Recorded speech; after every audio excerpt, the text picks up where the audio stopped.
Hello, my name's Peter Flower, and a very warm welcome to this week's service from Kingswood Meeting House. As I light our chalice, the symbol that unites us with Unitarians around the world, a few words. May its flame bring warmth, light, and energy into our lives. May it serve as a beacon of hope and illumine the way forward in times of darkness.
Our reading today comes from St. Paul's first letter to the Corinthians. I may be able to speak the languages of men and even of angels, but if I have no love, my speech is no more than a noisy gong or a clanging bell. I may have the gift of inspired preaching. I may have all knowledge and understand all secrets. I may have all the faith needed to move mountains, but if I have no love, I am nothing. I may give away everything I have, and even give up my body to be burned, but if I have no love, this does me no good. Love is patient and kind. It is not jealous or conceited or proud. Love is not ill-mannered or selfish or irritable. Love does not keep a record of wrongs. Love is not happy with evil, but is happy with the truth. Love never gives up, and its faith, hope, and patience never fail. Love is eternal. There are inspired messages, but they are temporary. There are gifts of speaking in strange tongues, but they will cease. There is knowledge, but it will pass. For our gifts of knowledge and inspired messages are only partial. But when what is perfect comes, then what is partial will disappear. When I was a child, my speech, feelings, and thinking were all those of a child. Now that I am an adult, I have no more use for childish ways. What we see now is like a dim image in a mirror. Then we shall see face to face. What I know now is only partial. Then it will be complete as God's knowledge of me. Meanwhile, these three remain: faith, hope, and love. And the greatest of these is love.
Let us unite now in the fellowship of prayer.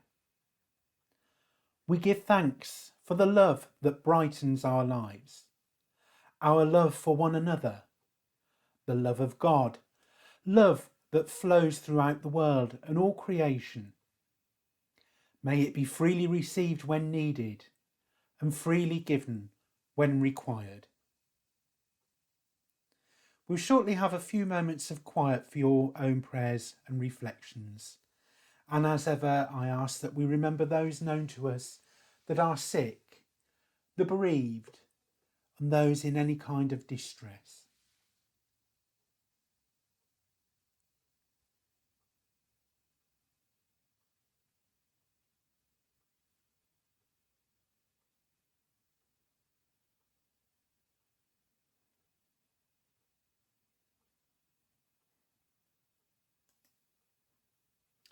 And if you wish, I invite you to join with me in saying the words of the Lord's Prayer. Our Father, who art in heaven, hallowed be thy name. Thy kingdom come, thy will be done, on earth as it is in heaven. Give us this day our daily bread, and forgive us our trespasses, as we forgive those who trespass against us. And lead us not into temptation, but deliver us from evil. For thine is the kingdom, the power, and the glory, for ever and ever. Amen.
can't have escaped your notice that today is February the 14th, St Valentine's Day.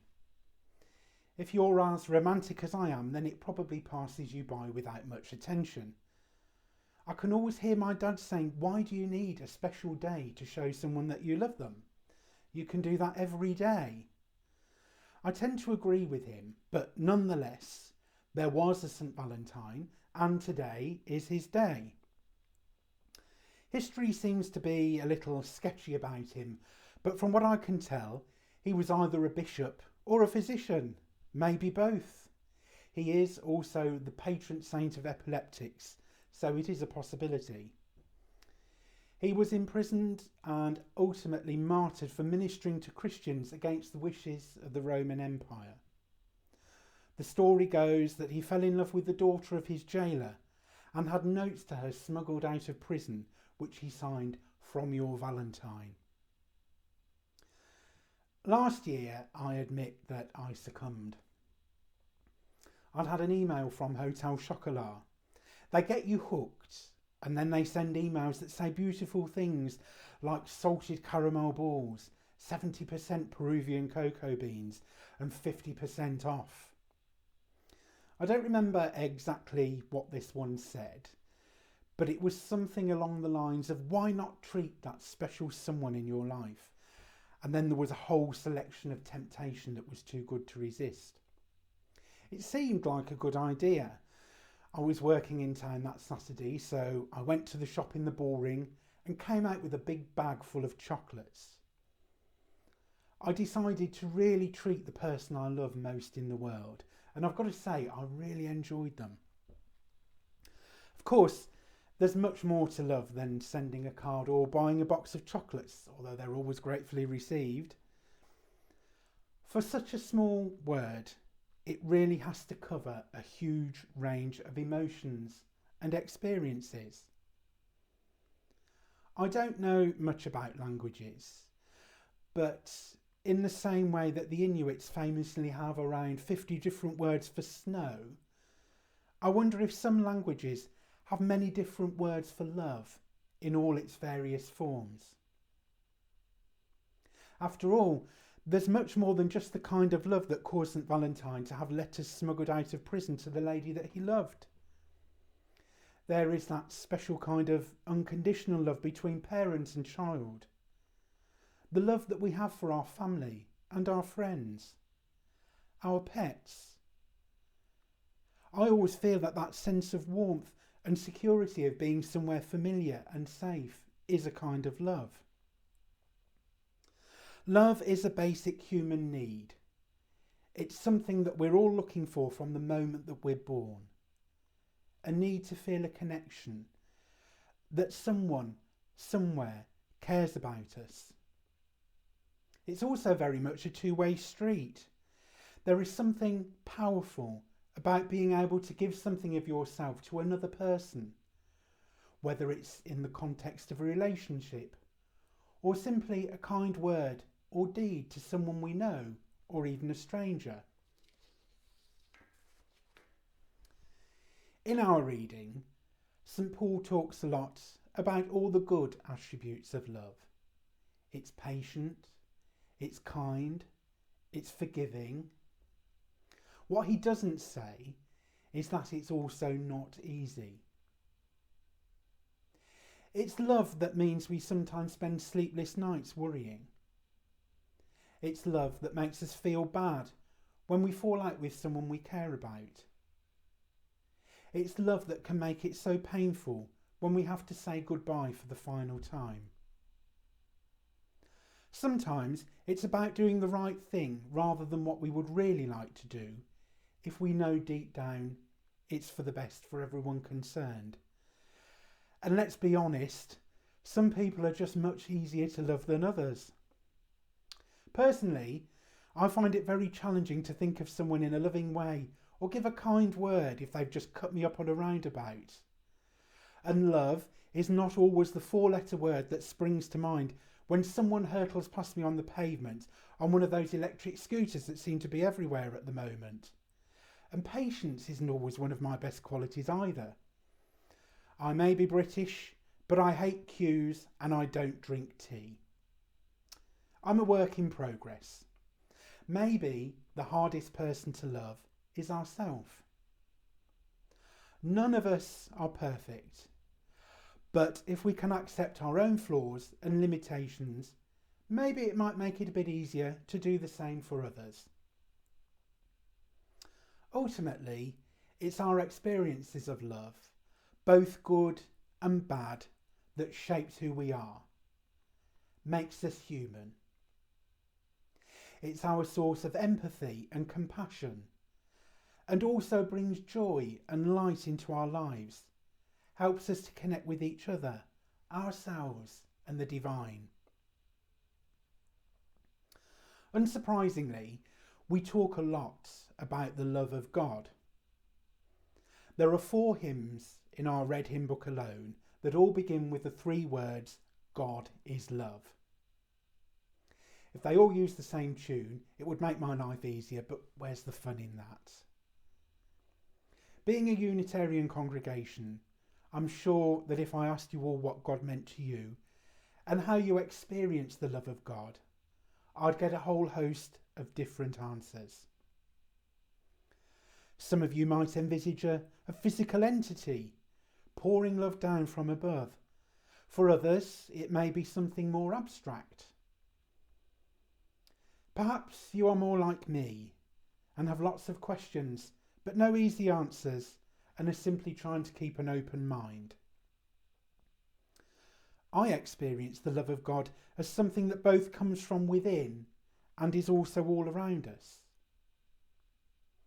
We can draw comfort from the wider world when we need to, but I also believe that you reap what you sow, and it's just as important to give as to receive. I'm also a great lover of nature, and simply by looking out of the window at the beauty around us, it's not difficult to imagine that there is something bigger than us out there. Some kind of loving, enveloping force, whatever that may be.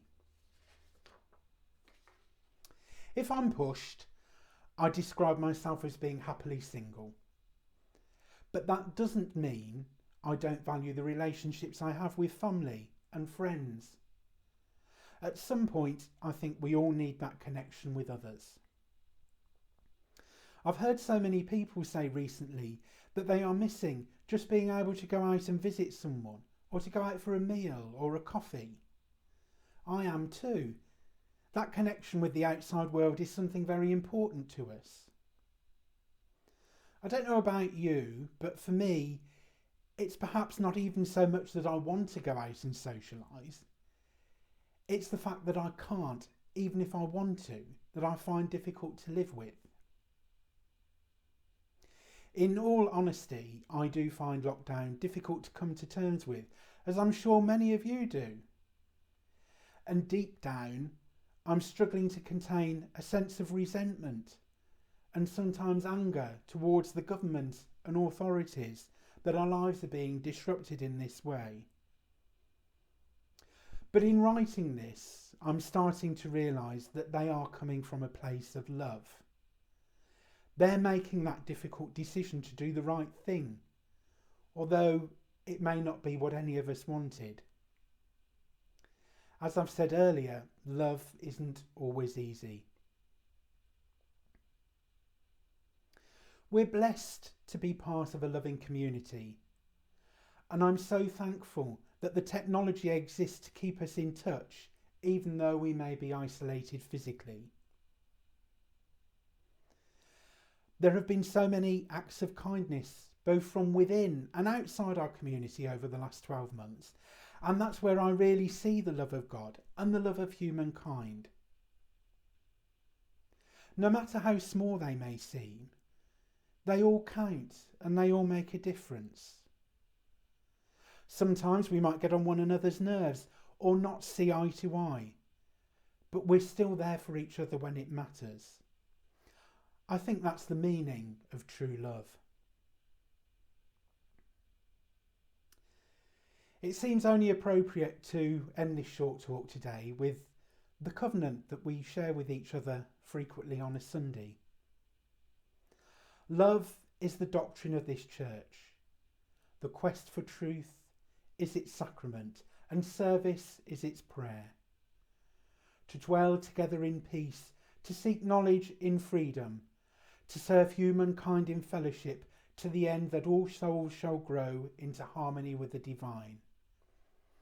This do we covenant with each other and our God. Amen.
Our time together has drawn to an end.